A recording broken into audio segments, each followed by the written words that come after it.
இப்போது புதிய அறிமுகம் ஆச்சி ஹோட்டல் சாம்பார் 50 கிராம் ரூபாய் 20 மட்டுமே. மணப்பெண்ணின் பிரத்யேகமான திருமணம் விவாஹா தி சென்னை சில்க்ஸ்.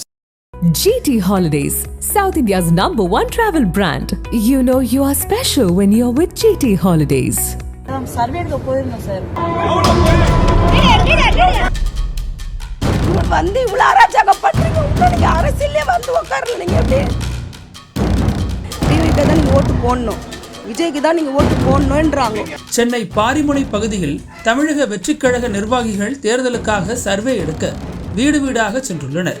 இதனை அறிந்த திமுகவினர் அங்கு சென்று முறையான காவல்துறை அனுமதி இல்லாமல் இத்தகைய செயல்களில் ஈடுபடக்கூடாது என எதிர்ப்பு தெரிவித்து வாக்குவாதத்தில் ஈடுபட்டுள்ளனர். இதனால் இரு தரப்புக்கும் இடையே திடீரென மோதல் ஏற்பட்டுள்ளது. தாவேகவினர் தரப்பில் திமுகவினர் தாக்குதல் நடத்தியதாக கூறியுள்ளனர். மேலும் சம்பவ இடத்திற்கு வந்த காவல்துறையினரிடமும் தாவேகவினர் வாக்குவாதத்தில் ஈடுபட்டுள்ளனர். அப்போது போலீசாருக்கு ஆதரவாக அந்த பகுதியைச் சேர்ந்த சில பெண்கள் தாவேகவினரிடம் வாக்குவாதத்தில் ஈடுபட்டுள்ளனர். இதைத் தொடர்ந்து காவல்துறையினர் தெரிவிக்கையில், அரசு அதிகாரிகளோ அல்லது அரசிடமோ அனுமதி பெற்றுதான் கருத்து கணிப்புகளை நடத்த வேண்டும். பொதுமக்கள் இதுபோன்ற கருத்து கணிப்புகளை நடத்துவதற்கு சட்டத்தில் எந்தவித விதியும் இல்லை என தெரிவித்தனர். ஆனால் தாவேகவினர் காவல்துறையினரிடம் அனுமதி கடிதம் கொடுத்ததாகவும், ஆனால் போலீசார் அதை வாங்க மறுத்ததாகவும் கூறி மீண்டும் வாக்குவாதம் செய்துள்ளனர். இதனால் அங்கு தள்ளுமுள்ளு ஏற்பட்டு கைகலப்பாக மாறியுள்ளது.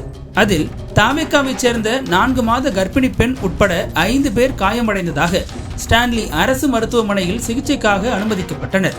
கர்ப்பிணி பெண் வலியால் அலறியதாக அவரது தாய் கண்ணீருடன் தெரிவித்துள்ளார்.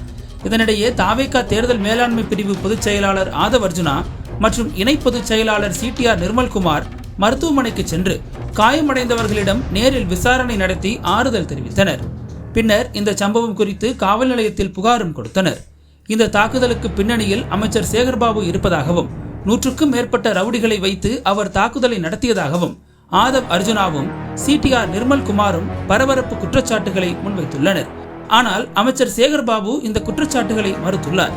மறுபுறம் தாவேகாவினர் சர்வே எடுப்பதாக கூறி செல்போன் எண், ஆதார் எண், ஜிபே எண் போன்ற தனிப்பட்ட தகவல்களை கேட்டு தங்களை தாக்கியதாக 3 பெண்கள் ராஜீவ்காந்தி அரசு மருத்துவமனையில் சிகிச்சைக்காக அனுமதிக்கப்பட்டுள்ளனர். ஜிபே நம்பர் கேட்குறாங்க. ஜிபே நம்பர் இருந்தால் சொல்லுங்க சார். இதெல்லாம் எதுக்கு சார் நீங்கள் கேட்குறீங்க?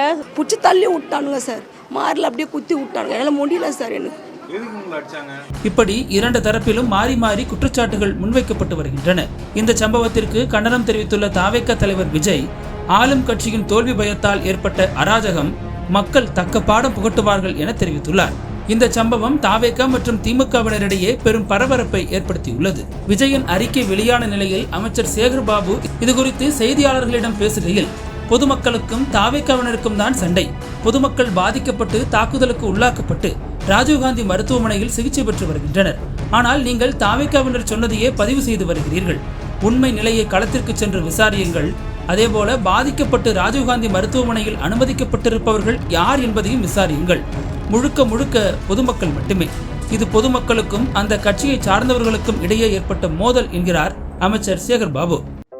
நக்கீரன் டிவிக்கு சப்ஸ்கிரைப் செய்யுங்கள். உங்கள் ஆதரவே எங்கள் பலம்.